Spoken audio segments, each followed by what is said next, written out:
ಇವೆಲ್ಲ ಬಿಟ್ಬಿಡು, ಅರ್ಥ ಆಯ್ತಾ? ನಿನ್ನ ಯೋಗ್ಯತೆ ಏನು ಅನ್ನುವಂಥದ್ದು, ಪತ್ರಕರ್ತರನ್ನ ಯಾರನ್ನ ಬೇಕಾದ್ರೂ ನಿನ್ನ ಪರವಾಗಿರೋರನ್ನ ಬಿಟ್ಬಿಡುವಂಥದ್ದು, ಇನ್ನೊಂದೇನೋ ಮಾಡುವಂಥದ್ದು, ಇನ್ಯಾರೋ ನಿನ್ನ ಬಗ್ಗೆ ನಿನ್ನ ಕ್ವಶನ್ಸ್ ಕೇಳಿರಾಗಲ್ಲ. ನಿನ್ನ ಯೋಗ್ಯತೆ ಪ್ರಶ್ನೆಗೆ ಉತ್ತರ ಕೊಡೋ. ಅದು ಬಿಟ್ಬಿಟ್ಟು ಯಾರನ್ನ ಬೇಕಾದ್ರೆ ಹೆಂಗೆ ಬೇಕಾದ್ರೆ ಮಗನೇ ಬಾ, ನಿನ್ನ ಬೇಳೆ ನಾಳೆಯಿಂದ ನೀನು ಉತ್ತರ ಕೊಡೋ. ನಾನು ಇವತ್ತು ಆಪಾದನೆ ಮಾಡಿರುವಂಥದ್ದಕ್ಕೆ ಉತ್ತರ ಕೊಡು. ನೀನು ಸ್ಟೇ ವೆಕೇಟ್ ಮಾಡಿಸು ಮಗನೇ, ನೀನು ಒಬ್ಬನಿಗೆ ಹುಟ್ಟಿದ್ರೆ. ನಾನು ಹೇಳ್ತಾ ಇದ್ದೀನಿ, ನೀನು ಸ್ಟೇ ವೆಕೇಟ್ ಮಾಡಿಸು, ನನ್ನ ವಿರುದ್ಧ ತಗೊಂಬಂದಿರುವಂಥ ಸ್ಟೇ ವೆಕೇಟ್ ಮಾಡಿಸು.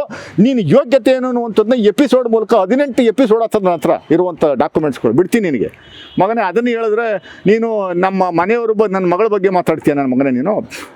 ನೀನು ನನ್ನ ಬಗ್ಗೆ ಮಾತಾಡೋ. ನಾನೇನಾದರೂ ತಪ್ಪು ಮಾಡಿರುವಂಥದ್ದು ದಾಖಲೆ ಸಮೇತ ಬಿಡುಗಡೆ ಮಾಡೋಂಥ ಕೆಲಸವನ್ನು ಮಾಡು. ಅದು ಬಿಟ್ಬಿಟ್ಟು ಯಾವ ಛೇಲಗಳ ಮೂಲಕ ಮಾತಾಡಿಸುವಂಥದ್ದಲ್ಲ. ಬಾ, ಮುಂದಕ್ಕೊಂದು ಒಬ್ರಿಗೊಬ್ರಿಗೆ ಮಾಧ್ಯಮದ ಮುಂದೆ ಕೂತ್ಕೊಳ್ಳೋಣ. ನೀನು ಏನು ಮೈಸೂರಿಗೆ ಕಡ್ದು ಕಿಸ್ತಿದ್ಯಾ ಅನ್ನುವಂಥದ್ದು ಹೇಳು. 5 ನಯ ಪೈಸೆ ತರುವಂಥದ್ದು ಯೋಗ್ಯತೆ ಇಲ್ಲ ನಿನಗೆ. ನೀನು ವಿಡಿಯೋ ಇದು ಮೊಬೈಲ್ ಸೀಸ್ ಆಯ್ತಲ್ಲ, ಅಮಿತ್ ಶಾ ಸೀಸ್ ಮಾಡೋರಲ್ಲ, ಅದರಲ್ಲಿ ಏನೆಲ್ಲ ಇತ್ತು ಅನ್ನುವಂಥದ್ದು ಹೇಳ್ಸು. ಏನೂ ಇಲ್ಲ ಅಂತ ಹೇಳುವಂಥದ್ದು ಮೊಬೈಲ್ನ ಡಾಕ್ಯುಮೆಂಟ್ಸ್ನ ಬಿಡುಗಡೆ ಮಾಡಿಸುವಂಥ ಕೆಲಸವನ್ನು ಮಾಡಪ್ಪ. ನಿನಗೆ ಯಾಕೆ ಟಿಕೆಟ್ ಕೊಡಲಿಲ್ಲ ಅದು ಹೇಳ, ಇಂಥವ್ರಿಗೆ ಹೇಳಿಲ್ವಲ್ಲ ನೀನು. ನಿನಗೆ ಟಿಕೆಟ್ನ ಸಿಟ್ಟಿಂಗ್ MP ತಪ್ಪಿಸುವಂಥದ್ದಕ್ಕೆ ಕಾರಣ ಏನು? ನಿನ್ನನ್ನು ಒದ್ದ ಆಚೆ ಕಳಿಸೋದಲ್ಲ BJPಯವರು. ಯಾಕೆ ಈಗ ಯತ್ನಾಳ್ ಹತ್ರ ಗುರ್ತಿಸ್ಕೊಂಡು ಮುಂದಿನ ದಿನಗಳಲ್ಲಿ ಯತ್ನಾಳನ್ನ ಇನ್ನೊಂದು ಏನಾದ್ರು ಪಾರ್ಟಿ ಗಿಟ್ಟಿ ಕಟ್ಬಿಟ್ಟಾರ ಅಂತ BJPಯವರು ಕರೆದು ಅವನು ಸಮಾಧಾನ ಮಾಡಿ ಯತ್ನಾಳ್ನ ಅವರ ಡಿಮ್ಯಾಂಡ್ ಬೇಸಿಸ್ ಮೇಲೆ ಒಂದು 5-6 ಟಿಕೆಟ್ ಯತ್ನಾಳ್ ಕೇಳಿದ್ರೆ ಅದ್ರಲ್ಲಿ ನನಗೂ ಒಂದು ಟಿಕೆಟ್ ಸಿಗಲಿ, MLA ಟಿಕೆಟ್ ಇಲ್ಲಿ ಚಾಮರಾಜ ಕಾನ್ಸ್ಟಿಟ್ಯೂನ್ಸಿನಲ್ಲಿ ಅನ್ನುವಂಥದ್ದು ನೀನು ಒಂದು ಪ್ರಯತ್ನ ಮಾಡುವಂಥದ್ದಕ್ಕೆ ಇಲ್ಲದೆ ಇರೋದು ಕೆಲಸಗಳೆಲ್ಲ ಮಾಡ್ತಾ ಇದ್ಯಾ. ನಾನು ಬದುಕಿದ್ದೀನಿ ತೋರಿಸುವಂಥದ್ದಕ್ಕೆ ಜನರ ಮಧ್ಯೆ ಇದ್ದೀನಿ ತೋರಿಸುವಂಥದ್ದಕ್ಕೆ ಇವೆಲ್ಲ ಮಾಡ್ತಾ ಇರುವಂಥ ಹಲ್ಕ ಕೆಲಸ ಮಾಡ್ತಾ ಇದೆಯಾ ನೀನು. ನಿನ್ನ ಯೋಗ್ಯತೆ ಅನ್ನುವಂಥದ್ದು ಮುಂದಿನ ದಿನಗಳಲ್ಲಿ ತಿಳಿಸುವಂಥ ಕೆಲಸವನ್ನು ಮಾಡ್ತೀವಿ ನಾವು. ಇದನ್ನು ನಾವೆಲ್ಲ ಸುಮ್ಮನೆ ಕೂರುವಂತಾರಲ್ಲ ಮಗನೇ, ಹೇಳ್ತಾ ಇದ್ದೀನಿ ನೋಡು. ಪಾಪ ಅವ್ರು ಯಾರೋ ಪತ್ರಕರ್ತರ ಸಂಘದವರು, ಇನ್ಯಾರೋ ಪತ್ರಿಕೆಯವರು, ಅವ್ರ ಬಗ್ಗೆ ಎಲ್ಲ ಮಾತಾಡ್ಬಿಟ್ಟ ತಕ್ಷಣ ಅವ್ರು ಬೆಚ್ಚ ಬಿದ್ದುಬಿಟ್ಟು ಸುಮ್ಮನೆ ಆಗ್ಬಿಟ್ರಲ್ಲ, ಆ ಥರ ಅಂತಾನ. ನಮ್ಗೆ ಯಾವುದೂ ಇಲ್ಲ ಮಗನೇ, ಎಲ್ಲದಕ್ಕೂ ರೆಡಿ ಇದ್ದೀವಿ ನಾವು. ಇಂಥವರೆಗೂ ಭಾಳ ಸಂಸ್ಕೃತವಾಗಿದ್ದು ಸುಸಂಸ್ಕೃತವಾಗಿ ನಾವು ನಡ್ಕೊಂಬಂದಿದ್ದೀವಿ. ನೀನು ಯಾವ ಲ್ಯಾಂಗ್ವೇಜಲ್ಲಿ ಹೇಳ್ತೀವಿ, ಯಾವ ಲ್ಯಾಂಗ್ವೇಜಲ್ಲಿ ನೀನು ಉತ್ತರ ಜನಗಳ ಹತ್ರ ಮಾತಾಡ್ತೀವಿ, ಅದೇ ಲ್ಯಾಂಗ್ವೇಜ್ ನಾನು ಉತ್ತರ ಕೊಡ್ತೀನಿ. ಬರ್ತೀನಿ ಬಾ ಮತ್ತೆ ನೋಡು. ಈಗ ವೈಯಕ್ತಿಕವಾಗಿ ನಿಂದನೆಗಳು ಮಾಡಿದ್ರೆ ಅಂತ ಹೇಳ್ತಾ ಇದ್ರಿ, ಆಮೇಲೆ ಕಾನೂನು ಕ್ರಮ ಜರುಗಿಸೋದು ಸರ್. ಕಾನೂನು ಕ್ರಮ ಜರುಗಿಸೋದು ಒಂದು ಕಡೆ ಇರಲಿ ಸರ್. ರಾಜಕೀಯವಾಗಿ ಇವನು ಏನು ಊರೆಲ್ಲ ಹೇಳ್ಕೊಂಡು ತಿರುಗ್ತಾವನಲ್ಲ, ಲಕ್ಷ್ಮಣ ಅದೇನೋ ಅವನ ಲಕ್ಷ್ಮಣ ಹಿಂಗೆ ಏಕುದ್ದಲ್ಲಿ ಮಾತಾಡ್ತಾನಲ್ಲ, ಅವನೇನಾದ್ರು ಇದೆಯಾ ಮೊಬೈಲಲ್ಲಿ, ಅವ್ರ ಮೊಬೈಲಲ್ಲಿ ಏನಾದರೂ ಅವ್ರ ಮನೆಯವ್ರದ್ದು ಇದೆಯಾ, ಅವ್ರ ಮಗಳದಿದೆಯಾ ಅಂತ ಹೇಳ್ತಾನಲ್ಲ ಬೋಳಿ ಮಗ ಇವ. ನಮ್ಮದು ನಮ್ಮ ಮನೆಯವ್ರದ್ದು ಅನ್ನುವಂಥದ್ದು ಇವನ ಬೋಳಿ ಮಗ ಇದ್ರೆ ಅಂತ ಹೇಳುವಂಥ ಕೆಲಸವನ್ನು ಮಾಡಲಿ. ನಮ್ಮ ಮನೆಯವ್ರ ಬಗ್ಗೆ ಯಾಕೆ ಮಾತಾಡ್ತಾನೆ? ನಂದೇನಾದರೂ ಇದ್ರೆ ಹೇಳುವಂಥ ಕೆಲಸವನ್ನು ಅಷ್ಟೇ ಅಲ್ವಾ ಮಾಡಬೇಕಾಗಿರೋದು ಇವನು. ನಾನು ಯಾಕೆ ಸ್ಟೇ ತಗೊಂಬಂದಿರೋ ಅವನಲ್ವಾ ಸರ್? ಸ್ಟೇ ಯಾಕೆ ತಗೊಂಬಂದವನೇ? ಇವನು ಹೇಳ್ತಾನಲ್ಲ ಬಿಡುಗಡೆ ಮಾಡಲಿ, ನಾನು ಹಿಡ್ಕೊಂಡಿದ್ದೀನಿ ಅಂತಾನೆ. ಬೋಳಿ ಮಗನೇ, ನೀನು ಯಾಕೋ ಸ್ಟೇ ತಗೊಂಬಂದಿದ್ಯಾ? ಅದನ್ನು ವೆಕೇಟ್ ಮಾಡಿಸೋ, ಬಿಡುಗಡೆ ನೆಕ್ಸ್ಟ್ ಡೇನೇ ಮಾಡ್ತೀನಿ, ನೆಕ್ಸ್ಟ್ ಮೊಮೆಂಟೇ ಮಾಡ್ತೀನಿ, ನೆಕ್ಸ್ಟ್ ಸೆಕೆಂಡೇ ಮಾಡ್ತೀನಿ ನಾನು. ನೆಕ್ಸ್ಟ್ ಸೆಕೆಂಡೇನೆ ಎಪಿಸೋಡ್ ಮೂಲಕ ಹೇಳ್ತೀನಿ. ಇವನು ಕತೆ ಏನು, ಕರ್ಮಕಾಂಡ ಏನು ಅನ್ನುವಂಥದ್ದು ಹೇಳುವಂಥ ಕೆಲಸವನ್ನು ಮಾಡ್ತೀವಿ ನಾವು. ಇವೊಂದು ಏನಿದೆ ಅನ್ನುವಂಥದ್ದು ಸಂಪೂರ್ಣವಾಗಿ ತಿಳಿಸುವಂಥ ಕೆಲಸವನ್ನು 100ಕ್ಕೂ 100 ಜನರ ಮುಂದೆ ಇಡುವಂಥ ಕೆಲಸವನ್ನು ನಾವು ಮಾಡ್ತೀವಿ. ನಿನ್ನ ಯೋಗ್ಯತೆಗೆ ನನ್ನ ಚುನಾವಣೆ ಸಂದರ್ಭದಲ್ಲಿ ನನ್ನ ಒಕ್ಕಲಿಗ ಅಲ್ಲ ಅಂತ ಹೇಳಿದ್ದೀನಿ. ನನ್ನ ಒಕ್ಕಲಿಗ ಅಲ್ಲ ಅನ್ನುವಂಥದ್ದು ಯಾವುದನ್ನು ಪ್ರೂಫ್ ಕೊಟ್ಟ ನೀನು? ನೋಡಿದ್ದ ನೀನು ಮಗನೇ? ನೀನು ಸರ್ಟಿಫಿಕೇಟ್ ಸಮೇತ ಡಿಸ್ಪ್ಲೇ ಮಾಡಿದ್ನಲ್ಲ. ಇಂಥವೆಲ್ಲ ಮಾಡ್ಕೊಂಡು ತಿರುಗಾಡ್ತಾ ಅಂತ ಕೆಲಸವನ್ನು ಮಾಡ್ತಾ ಇದೆಯಾ ನೀನು? ನಿನ್ನ ಯೋಗ್ಯತೆ, ನೀನು ಟಿಕೆಟ್ ಯಾಕೆ ತಪ್ಪಿತು ಅನ್ನುವಂಥ ದಯಮಾಡಿ ಅದನ್ನು ಇಮಿಡಿಯೇಟಾಗಿ ಹೇಳುವಂಥ ಕೆಲಸವನ್ನು ಮಾಡು. ಟಿಕೆಟ್ ಏನಕ್ಕೆ ತಪ್ಪಿಸಿರು ಅಂತ. ನಿನ್ನ ಆಸ್ತಿ ಎಷ್ಟಿದೆ, ಬಿನಾಮಿ ಆಸ್ತಿ ಯಾರ್ಯಾರ ಹೆಸರೆಲ್ಲ ಸಕಲೇಶ್ಪುರದಲ್ಲಿ ರೆಸಾರ್ಟ್ನ ಕಟ್ಟಿರುವಂಥದ್ದು ಜನಗಳು ಮಾತಾಡ್ಕೊತಾವ್ರೆ. ನಿನ್ನ ತಮ್ಮನ ಹೆಸರಲ್ಲಿ ಅದೇನೇನೋ ಮಾಡಿದ್ಯಾ? ಇಲ್ಲಿ ಮೈಸೂರಲ್ಲಿ ಎಷ್ಟು ಮನೆಗಳಿದ್ದಾವೆ, ಎಷ್ಟು ಅಪಾರ್ಟ್ಮೆಂಟ್ಗಳಿದ್ದಾವೆ, ಎಷ್ಟು ಸೈಟ್ಗಳಿದ್ದಾವೆ, ಅಲ್ಲೆಲ್ಲೋ ಬೆಂಗಳೂರಲ್ಲಿ ಎಷ್ಟು ಅಪಾರ್ಟ್ಮೆಂಟ್ಗಳಿದ್ದಾವೆ, ಎಷ್ಟು ಸೈಟ್ಗಳಿದ್ದಾವೆ, ಅವೆಲ್ಲ ಒಂದಷ್ಟು ಜನಗಳಿಗೆ ಕೇಳ್ತಾ ಇದ್ದಾರೆ. ಹೇಳಪ್ಪ, ಅದು ಹೆಂಗೆ ಬಂತು ದುಡ್ಡು? ಎಲ್ಲಿಂದ ಬಂತು? ಏನು ರಾಗಿ ಭತ್ತ ಬೆಳೆದಿದ್ಯಾ? ಎಷ್ಟು ಎಕರೆ ಜಮೀನಿದೆ ನಿಂದು?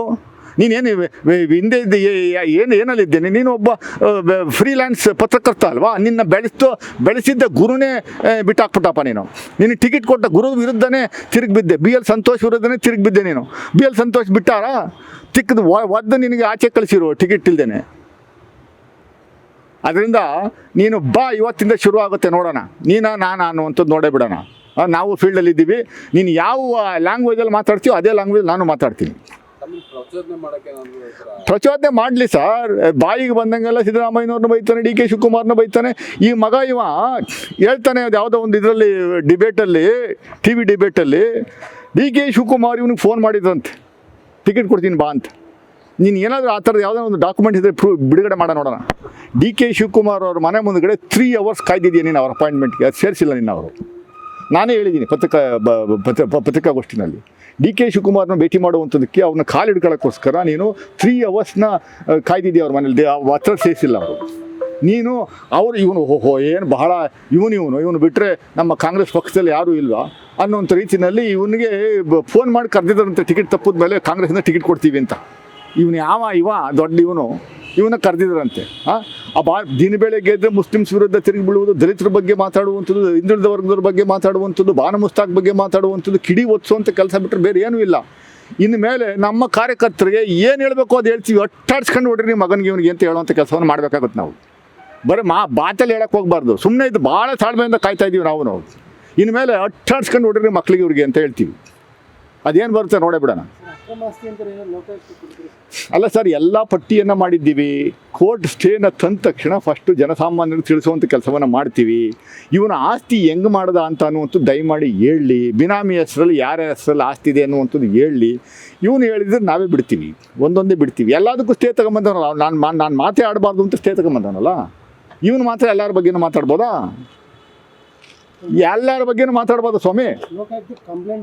ಅಲ್ಲ, ಲೋಕಾಯುಕ್ತ ಅಲ್ಲ, ಎಲ್ಲಿ ಕೊಡಬೇಕು ಅಲ್ಲಿ ಕೊಡ್ತೀವಿ. ಇಡಿ ಆಫೀಸ್ ಮುಂದ್ಗಡೆ ಹೋಗಿ ಸ್ಟ್ರೈಕ್ ಕೂತ್ಕೋತೀವಿ ನಾವು. ನಿಮ್ಮ ಗಿರಾಕಿ, ನಿಮ್ಮ ಪಕ್ಷದ ಗಿರಾಕಿ, ನಿಮ್ಮ ಪಾರ್ಟಿ ಗಿರಾಕಿ ಇಲ್ಲಿ ಅವನು ಬನ್ನಿ ಸ್ವಾಮಿ. ಇಡಿ ಹೆಂಗಿದ್ರು BJPಯವರ ಒಂದು ಏಜೆನ್ಸಿ ಇದೆ ಅಲ್ವಾ ಅದು. ನಿಮ್ಮ ಪಾರ್ಟಿ ಗಿರಾಕಿ ಇಲ್ಲ, ಅವನೇ ಇವನ ಹತ್ರ ಇಷ್ಟಿದೆ ಇದು ದಯಮಾಡಿ ಅದೇನು ಮಾಡ್ತಿರೋ ಮಾಡಿ ಅಂತ ಕೇಳೋಣ. ಮೂಡಾದಲ್ಲಿ ಎಷ್ಟು ಸೈಟ್ ಮಾಡಿದ್ದಾನೆ ಕೇಳಿ ಅವನಿಗೆ, ಎಲ್ಲೆಲ್ಲಿ ಸೈಟ್ ಇದ್ದಾವೆ ಅನ್ನುವಂಥದ್ದು ಹೇಳಿ. ಇಲ್ಲಾಂದ್ರೆ ಬಾರ ಕೇಳಿ, ನಾನು ಬಿಡುಗಡೆ ಮಾಡ್ತೀನಿ ಒಂದೊಂದೇನೆ. ಅವನಿಗೆ ತಾಕತ್ತಿದ್ರೆ, ಮಗನಿಗೆ ಅವ್ನಿಗೆ ತಾಕತ್ತಿದ್ರೆ ನಾಳೆನೇ ಫಿಕ್ಸ್ ಮಾಡೋಕೆ ಹೇಳಿ ಬರ್ತೀನಿ ಒಬ್ಬನೇ. ನಾನು 1000 ಜನ ಕರ್ಕೊಂಬರ್ಲಿ ಅವ್ರನ್ನ ಚೇಲಗಳನ್ನ, ನಾನು ಒಬ್ಬನೇ ಬರ್ತೀನಿ, ಡಾಕ್ಯುಮೆಂಟ್ ಸಮೇತ ಬರ್ತೀನಿ, ಮಾತಾಡಲಿ ನೋಡೋಣ. ಅದೇ ಸರ್, ಬರಲಿ. ಅವನು ಬರಲ್ವಲ್ಲ, ತಪ್ಪಿಸ್ಕೊಂಡು ಓಡೋತಾನಲ್ಲ. ಅಲ್ಲಲ್ಲ, ಎಲ್ಲಿ ಎಷ್ಟೆಷ್ಟಿದ್ದಾವೆ ಅನ್ನುವಂಥದ್ದು ಅವನು ದಯಮಾಡಿ ಕೇಳಲಿ, ಅವನೇ ಬಿಡುಗಡೆ ಮಾಡಿ ಅಂತಾನೆ. ಬಿಡುಗಡೆ ನಾನು ಅವನು ಮುಂದೆ ಮಾಡ್ತೀನಿ, ಕರೆಸಿ ದಯಮಾಡಿ ಅವನು ಮುಂದೆ ಮಾಡ್ತೀನಿ ನಾನು. ಅವನಲ್ಲೆಲ್ಲ ಎಷ್ಟು ಇವತ್ತಿನ ದಿವಸ ಅವನು worth about how many crores ಅನ್ನುವಂಥದ್ದನ್ನ ನಾವು ಹೇಳ್ತೀವಿ, ಮುಂದಿನ ದಿನಗಳಲ್ಲಿ ಹೇಳ್ತೀವಿ. Thank you.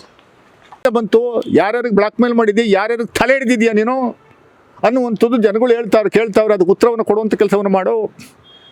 ಇಲ್ಲಿ ಮೈಸೂರು ಪತ್ರಕರ್ತರ ಸಂಘದ ಅಧ್ಯಕ್ಷನ ಬಾಯಿಗೆ ಬಂದಂಗೆಲ್ಲ ಬೈತೀಯಾ, ಅವ್ರ ಫ್ಯಾಮಿಲಿ ಬಗ್ಗೆ ಎಲ್ಲ ಮಾತಾಡ್ತೀಯಾ.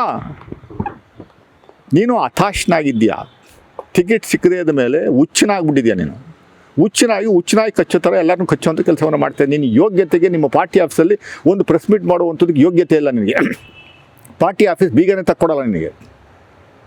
ನಿನ್ನ ಹೆಂಡ್ತಿನ ಕರ್ಕೊಂಬಂದು ನಾಳೆನೇ ಮಾಧ್ಯಮದ ಮುಂದೆ ನನ್ನ ಗಂಡ ಭಾಳ ಸತ್ಯ ಹರಿಶ್ಚಂದ್ರ, ನಾನು ಯಾವ ಹಂತದಲ್ಲೂ BJP ಹೈಕಮಾಂಡ್ಗೆ ಇವನು ಇಂಥವನು ನನ್ನ ಬೇರೆ ರೀತಿಯಲ್ಲಿ ಉಪಯೋಗಿಸ್ಕೊಳ್ಳುವಂಥದ್ದಕ್ಕೆ ಪ್ರಯತ್ನ ಪಟ್ಟ ಅಂತ ಅವರು ಬರೆದಿರುವಂಥದ್ದು ಪತ್ರ ನನ್ನ ಹತ್ರ ಇದೆ. ಬಿಡುಗಡೆ ಮಾಡಿಸುವಂಥ ಕೆಲಸವನ್ನು ನೀನು ಮಾಡು. ಕೋರ್ಟಲ್ಲಿ ಸ್ಟೇ ತಂದಿರುವಂಥದ್ದು ಹೇಳು. ನಿನ್ನ ಕತೆ ಏನು ಅನ್ನುವಂಥದ್ದು ಹೇಳಪ್ಪ. ಅದೇನೋ ವೈಫ್ ಸ್ವ್ಯಾಪಿಂಗ್ ಅನ್ನುವಂಥದ್ದು ಏನೋ ಇದೆಯಲ್ಲ ಪದ, ಅದೆಲ್ಲ ಹೇಳಿದ್ರೆ ಎಕ್ಕಡ ತಗೊಂಡು ಜನಗಳು ಹೊಡಿತಾರೆ. ಅದೆಲ್ಲ ಪತ್ರದಲ್ಲಿದೆ. ಅದೇನು ಅಂತ ಹೇಳಯ್ಯ. ನೀನು ನಮ್ಮ ಫ್ಯಾಮಿಲಿ ಬಗ್ಗೆ ಮಾತಾಡ್ತೀನಿ. ನಾನು ಯಾವತ್ತಾದರೂ ನಿನ್ನ ಫ್ಯಾಮಿಲಿ ಬಗ್ಗೆ ಮಾತಾಡಿದ್ದೀನಾ?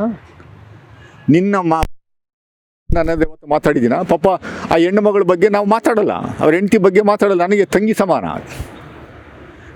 ನಿನ್ನ ಹಲ್ಕ ಬುದ್ಧಿ ನಮ್ಮ ಹತ್ರ ಇಲ್ಲ. ಅದು ನೀನು ಮಾತಾಡ್ತೀಯ. ನಮ್ಮನೆಯವ್ರನ್ನ ಯಾಕೆ ಪೊಲಿಟಿಕ್ಸಿಗೆ ತಗೊಂಬರ್ತಾ ಇದೆಯಾ ಲೋಫರ್? ನಮ್ಮನೆಯವ್ರನ್ನ ಯಾಕೆ ತೊಗೊಂಬರ್ತಾ ಇದೆಯಾ? ನನ್ನ ಮಗನೇ ನಿನಗೆ ತಾಕತ್ತಿದ್ರೆ ಯಾವತ್ತಾದ್ರು ನಿನ್ನ ಆಫೀಸಿಗೆ ಬರ್ತೀನಿ ಅಂತ ಬಂದರೂ ನಿನಗೆ ಆಫೀಸಲ್ಲಿ ನಮಗೆ ಟೈಮೇ ಕೊಡಲಿಲ್ವಲ್ಲ. ಬಾ ಇವತ್ತು ಅದೆಷ್ಟು ಜನ ಕರ್ಕೊಂಬರೋ ಯಾವುದೋ ಪುಡಿ ರೌಡಿಗಳನ್ನ. ಬರೀ ಮಾಧ್ಯಮದ ಮುಂದೆ ಏನು ಎಲ್ಲರನ್ನೂ ಬೈತೀಯ. ನಮ್ಮ ಮದ್ದೂರು MLA ಉದಯನ ಬಾಯಿಗೆ ಬಂದಂಗೆಲ್ಲ ಬೈತೀಯ. ಅದೇನೋ ಕ್ಯಾಸಿನೋದಲ್ಲಿ ಏನೋ ಆಡಿಸ್ತಾ ಇದ್ದ, ಏನೋ ಮಾಡ್ತಾ ಇದ್ದ, ಯಾರ ಮೇಲೆ ಕೈ ಹಾಕ್ಕೊಂಡು ಏನೋ ಮಾಡ್ತಾ ಇದ್ದೆ ಅಂತ ಹೇಳ್ತೀಯ ನೀನು. ನಿಂದೇನು ಹೆಚ್ಚಿನ ವಿಡಿಯೋಗಳಿಗೆ ಪ್ರತಿಧ್ವನಿ ಯೂಟ್ಯೂಬ್ ಚಾನೆಲ್ ಸಬ್ಸ್ಕ್ರೈಬ್ ಮಾಡಿ, ಬೆಲ್ ಐಕಾನ್ ಕ್ಲಿಕ್ ಮಾಡಿ.